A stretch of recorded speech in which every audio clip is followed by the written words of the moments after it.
I'm Neha, PGT Biology from Kendriya Vidyalaya, Baroni number 1. And in this video lecture, I'm going to deal with the DNA replication. I hope after this video lecture, you will be able to answer almost all the questions related with DNA replication.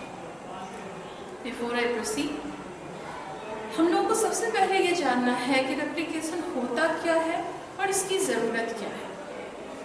आप सभी जानते हो कि DNA हर information को store करता है जो कि एक सेल के फंक्शनिंग के लिए ज़रूरी है। मतलब जब भी एक सेल से दूसरा सेल बनेगा, जैसा in the case of binary fission और मल्टीपल फिजन, और ह्यूमन बीइंग के केस में जिसकी शुरुआत होती है यूनिसेलुलर जाइगोट से और धीरे धीरे ग्रो करके वो मिलियंस ऑफ सेल के ऑर्गेनिज्म में कन्वर्ट होते हैं। तो एक सेल से बहुत सारा सेल का डेवलपमेंट होता है और हर सेल को ज़रूरत होती है डीएनए की, क्योंकि एक नॉर्मल फंक्शनिंग ऑफ सेल के लिए डीएनए इज़ वेरी इम्पोर्टेंट। तो कैसे एक सेल डिफरेंट सेल को अपना जेनेटिक मटेरियल देता है, उस प्रोसेस को हम लोग कहते हैं डीएनए रेप्लिकेशन। यहाँ पे भी हम इस डीएनए रेप्लिकेशन के प्रोसेस में देखेंगे कि the two strands of DNA get separated from each other and form two newly synthesised DNA strands. What is DNA replication and what is the need of DNA replication? First, let's deal with what is DNA replication. It is basically the synthesis of complementary strand of DNA.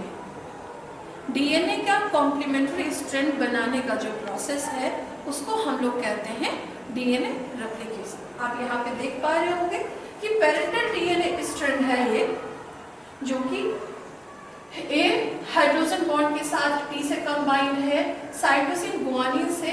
Similarly ये पूरा का पूरा backbone और ये nitrogenous base मिलकर double stranded DNA बनाया है।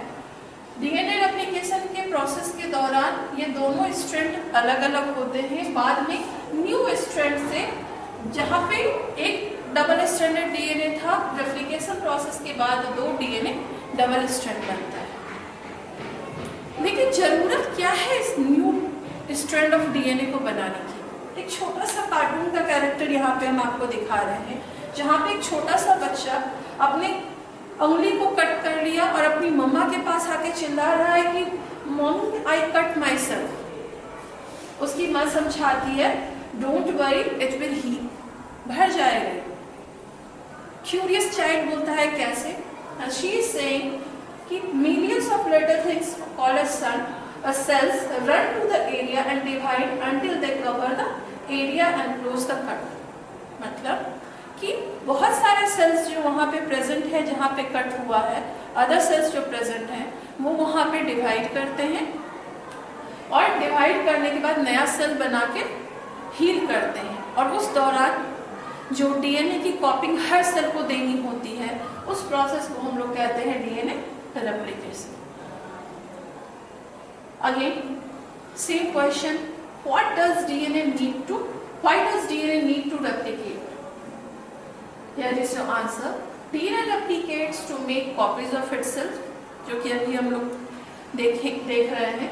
This is an indispensable process that allows cell to divide for a living organism to reproduce. Each new cell needs a DNA copy which serve as instruction on how to function as a cell. In this case also एक cell था, आप देख रहे हो कि ultimately ये दो cell में डिवाइड किया है। चाहे वो सेल ग्रोथ हो, सेल डिफरेंशिएशन हो, डेवलपमेंट हो या रिप्रोडक्शन का प्रोसेस हो, सेल को डिवाइड करना होता है। तो एक सेल से अल्टीमेटली दो सेल में डिवाइड हो रहा है, बट ये दो सेल को जेनेटिक मटेरियल देना जरूरी है ताकि वो फंक्शन कर सके। इसके लिए हमको डिवीजन से पहले डीएनए का सिंथेसिस करना होता है, नया स्ट्रैंड ऑफ डीएनए तैयार करना पड़ता है। Before I proceed to the steps of DNA replication, there are some facts about the replication. DNA is copied during the S or the synthesis phase of interphase. आप सभी recall कर पा रहे होंगे आई होप, जो cell cycle आपने 11th में पढ़ा था। Cell cycle composed of 2 events और 2 phases, that one was interphase and M phase. Interphase के एस फेज में हमारा डीएनए का सिंथेसिस होता है। इंटरफेज में G1, S एंड G2, और ये सेल डिवीजन का फेज होता है। तो इसके एस फेज में रेप्लिकेशन होता है। So let's start the DNA replication. As you are knowing that it is the process of producing 2 complementary strands of DNA. But हम सभी को ये ध्यान में रखना बहुत ज़रूरी है कि हम लोग there is no difference between the exact copy and the complementary copy. हम लोग DNA replication के टाइम में कार्बन कॉपी नहीं, कॉम्प्लीमेंट्री कॉपी बनाते हैं। जैसा आप इसमें देख रहे हो कि रेड कलर से तो यहाँ पे पेरेंटल डीएनए को दिखाया गया है, और रेप्लिकेशन होने के बाद सब पे एक नया न्यू स्ट्रैंड फॉर्म किया है। यानी एक स्ट्रैंड डबल स्ट्रैंडेड डीएनए का फर्स्ट स्ट्रैंड जो है वो पेरेंटल है, और यहाँ पे दूसरा जो है न्यूली सिंथेसाइज्ड डॉटर स्ट्रैंड है। तो दोनों का प्रेजेंस के कारण replication is called as semi-conservative. Means semi means half, conservative means conserving the parental strand. 50% of the DNA strand is parental and 50% is newly synthesized. That's why DNA replication is called as semi-conservative in nature. One thing here also need to be understand that each strand serves as template. In replication, both the strands acts as template. इसका मतलब दोनों strand पे 5' to 3' suppose इसको मान लेते हैं ये 3' to 5' है, तो ये दोनों के दोनों स्ट्रैंड जो हैं यहाँ पे एज टेम्पलेट काम करेंगे। मतलब दोनों ही स्ट्रैंड पे सिंथेसिस ऑफ न्यू स्ट्रैंड होगा, जैसा कि इस केस में हो रहा है।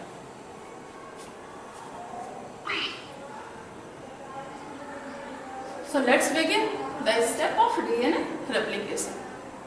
अभी से जब हम लोग चाहे DNA replication या ट्रांसक्रिप्शन और ट्रांसलेशन पढ़ेंगे तो ऑलमोस्ट 3 स्टेप्स कॉमन होते हैं। Name of the steps that is initiation, elongation और टर्मिनेशन। तो DNA replication को आगे ले चले उससे पहले हम लोग टीम ऑफ DNA replication से मिलते हैं। यानी DNA replication करवाने के लिए क्या क्या चीज़ों की ज़रूरत होती है। सबसे पहले टेम्पलेट, जो डबल स्ट्रैंडेड डीएनए का कॉम्प्लीमेंट्री कॉपी बनना है, they are called as templates. Second one, large team of enzymes. Replication में बहुत बड़ा रोल प्ले करता है enzyme. First one helicase, second one is DNA polymerase, primase, ligase. There are few more like SSBP, topoisomerase, etc. Let's begin with the first key of DNA replication, that is DNA template. Each strand of the parent DNA is used as a template. दोनों strand जो DNA का होता है parent DNA का template की तरह काम करता है, और डीएनए रेप्लिकेशन होने के बाद makes 2 complete double helices with each one old and one newly formed. As you can see here that 5' to 3' and 3' to 5'. This is the parental DNA double helix structure. यहाँ पे 5' to 3' structure is also getting used for synthesis of newly synthesized strand. In this case also 3' to 5' strand is also acting as a template, और इस पे भी नया daughter strand का formation हो रहा है। तो टेम्पलेट पेरेंटल डीएनए का दोनों स्ट्रैंड कहलाता है। इन केस ऑफ ट्रांसक्रिप्शन सिर्फ एक ही होता है जो टेम्पलेट होता है।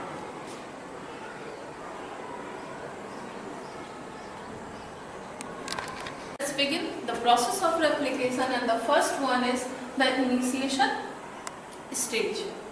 Initiation stage में सबसे पहले unwinding of DNA double helix, जो पेरेंटल डीएनए था उसका unwinding. Unwinding means basically the separation of two DNA strands by breaking the hydrogen bond. Here the role of enzyme comes. Helicase वो enzyme है जो दोनों स्ट्रैंड के बीच में ये जो हाइड्रोजन बॉन्ड है, इस हाइड्रोजन बॉन्ड को तोड़ता है और दोनों स्ट्रैंड को सेपरेट कर देता है। आप यहाँ पे देख पा रहे होंगे कि हमारा डीएनए ये जॉइंट है, हेलिकेज आता है और इसके बीच के हाइड्रोजन बॉन्ड को तोड़ते हुए दोनों डीएनए स्ट्रैंड को सेपरेट कर देता है। नेक्स्ट प्रोटीन जो यूज होता है वो है SSBP, that is single stranded binding protein. जब दो स्ट्रैंड को अलग किया गया, लेकिन अभी क्या होता है कि हाइड्रोजन बॉन्ड है दोनों के बीच में, स्टिकी होता है, वो फिर वापस रिकॉइल होना चाहता है। तो इसके लिए हम लोगों को वहाँ पे कुछ ऐसे प्रोटीन का यूज करना पड़ता है जो दोनों स्ट्रैंड को अनकॉइल करके रखे, अनवाइंड करके रखे, सिंगल स्ट्रैंडेड बना के रखे, और उसको हम लोग बोलते हैं SSBP। आप यहाँ पे देख रहे हो हेलिकेज एंजाइम जो है ये इसको ओपन करता हुआ आ रहा है। आप यहाँ पे भी देख रहे हो कि ये हमारा डबल स्ट्रैंडेड डीएनए था जिसमें सबसे पहले हेलिकेज दोनों के बॉन्ड, दोनों नाइट्रोजनस बेस के बीच का जो हाइड्रोजन बॉन्ड था उसको तोड़ के अनवाइंड कर रहे हैं, और साथ ही साथ SSBP यहाँ पे अटैच्ड होता जा रहा है ताकि वो उसको स्टेबलाइज करके होल्ड करके रखे और उसको सिंगल स्ट्रैंडेड फॉर्म में बनाए।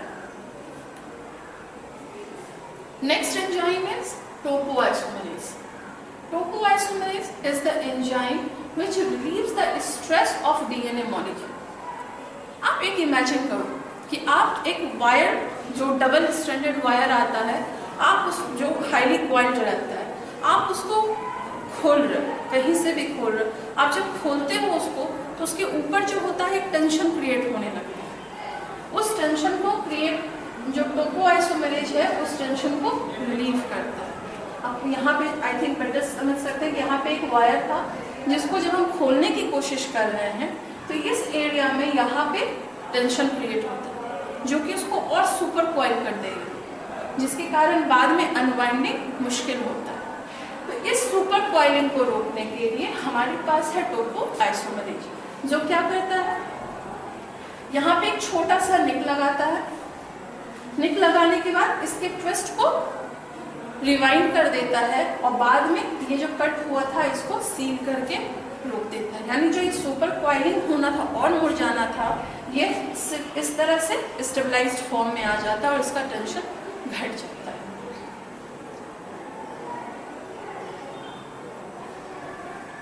This is the second step of DNA initiation, that is the RNA primer annihilation.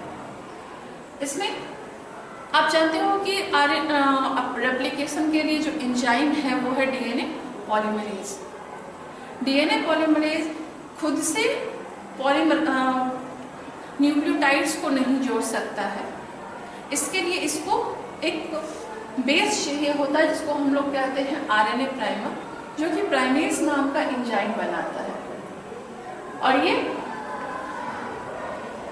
it is the enzyme that synthesizes the RNA primer and it adds free 3' hydroxyl and provide करता है जहां से DNA polymerase अपना nucleotide जोड़ सकता है। So before I proceed, let's look at the summary of initiation. We have already studied that initiation process में सबसे important role होता है unwinding का। Unwinding में हेलिकेज एंजाइम एक स्पेसिफिक साइट ऑफ डीएनए पे जाता है और वहाँ पे वो जिस स्पेसिफिक साइट को हम लोग बोलते हैं origin of replication initiation site. Helicase unwind करता है, टोपोआइसोमेरेज ट्विस्टिंग का जो टेंशन होता है उसको घटाता है, और SSBP दोनों अनवाइंडेड स्ट्रैंड को यानी सिंगल स्ट्रैंड को होल्ड करके रखता है, उसको वापस से हाइड्रोजन बॉन्ड बनने नहीं देता है। अब यहाँ पे देख रहे हो सारा कि यहाँ पे हेलिकेज जो है वो तोड़ता हुआ जा रहा है हाइड्रोजन बॉन्ड को।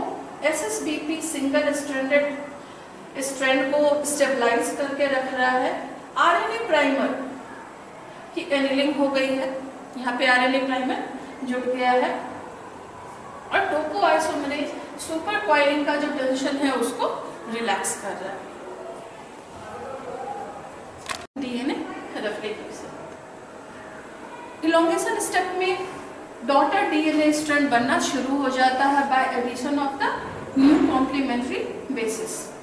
लेकिन आप जानते हो यहाँ पर DNA polymerase addition of nucleotide तो कर सकता है, लेकिन उसके लिए क्या चाहिए? कोई भी बॉन्ड बनाने के लिए हमको एनर्जी की जरूरत होती है। So where is the energy for the bonding? कहाँ है वो एनर्जी जो बॉन्ड फॉर्मेशन के लिए जरूरी है? थोड़ा सा फ्लैशबैक में चलते हैं जहाँ पे हमने पढ़ा था about the molecular structure of DNA. If you can recall, we have studied that one nucleotide has pentose sugar, one nitrogenous base, and at the 5th prime carbon of pentose sugar there is one H3PO4 जो phosphoric acid हम लोगों ने वहाँ पे add किया था। वो H3PO4 का ये जो पार्ट था, 3 फॉस्फेट ग्रुप जो वहाँ पे था, ये हमारा ATP देता है। ये हम लोगों को एनर्जी प्रोवाइड करता है for this bonding. DNA polymerase यहाँ पे कैटेलाइज करता है इलॉन्गेशन ऑफ डीएनए मॉलिक्यूल को by adding the nucleotide to the 3' end of the pre existing one. यहाँ मेरा कहने का मतलब है कि डीएनए पॉलीमरेज एंजाइम की एक खासियत है, या इसका लिमिटेशन आप बोल सकते हो, कि ये हमेशा 5' to 3' ही काम करेगा। ये न्यू न्यूक्लियोटाइड को हमेशा 5' to 3' डायरेक्शन में ही डाल सकता है। Okay, this is also the elongation stage. इसमें synthesis of new DNA strand है, 2 तरीके से यहाँ पे काम होता है। एक में लगातार बनता जाता है, कॉन्टिन्यूअस सिंथेसिस।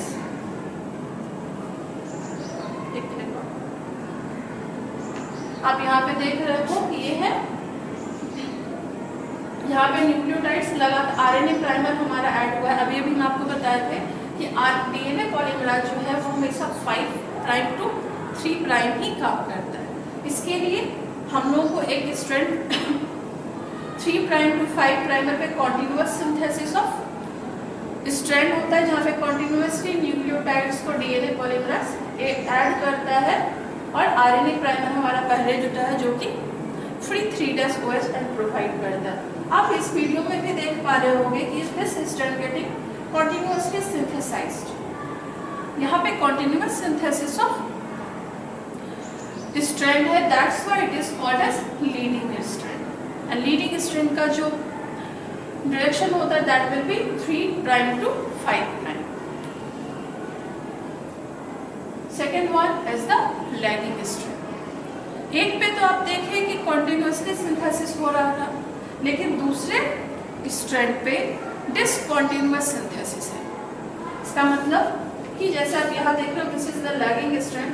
इसमें एक आरएनए प्राइमर आया, थोड़ा सा न्यूक्लियोटाइड का एडिशन हुआ, उसके बाद वहाँ रुका, फिर दूसरा आरएनए प्राइमर, फिर यहाँ पे डीएनए पॉलीमरेज अपना डाल रहा है। और मतलब एक लगातार जहाँ पे लीडिंग स्ट्रैंड में सिर्फ एक आरएनए प्राइमर पे पूरा नया स्ट्रैंड बन जाता था, यहाँ पे छोटे छोटे टुकड़ों में हो रहा है। यानी यहाँ तक बना, फिर थोड़ा बना, और कॉन्टिन्यूअसली इस तरह से आगे चलता जा रहा है। ये जो छोटा छोटा fragment of newly synthesised DNA है, these fragments are called as Okazaki fragments. और इस ओकाजाकी फ्रेगमेंट को जब हम टर्मिनेशन स्टेज में जाएंगे तो ये आरएनए प्राइमर को हटा के सारे को with the help of enzyme ligase जोड़ के नया स्ट्रैंड बना दिया जाता है। Here Okazaki fragments are getting joined. आप देख रहे हो कि लाइगेज एंजाइम 2 ओकाजाकी फ्रेगमेंट्स को जोड़ने का काम कर रहा है। वेल, इलॉन्गेशन स्टेप को हम लोगों ने यहाँ तक पढ़ा, या बेटर हम आपको यहाँ पे समझा पाए कि रेप्लिकेशन फॉर्क, ये क्वेश्चन भी समटाइम 3 मार्क्स के लिए पूछा जाता है।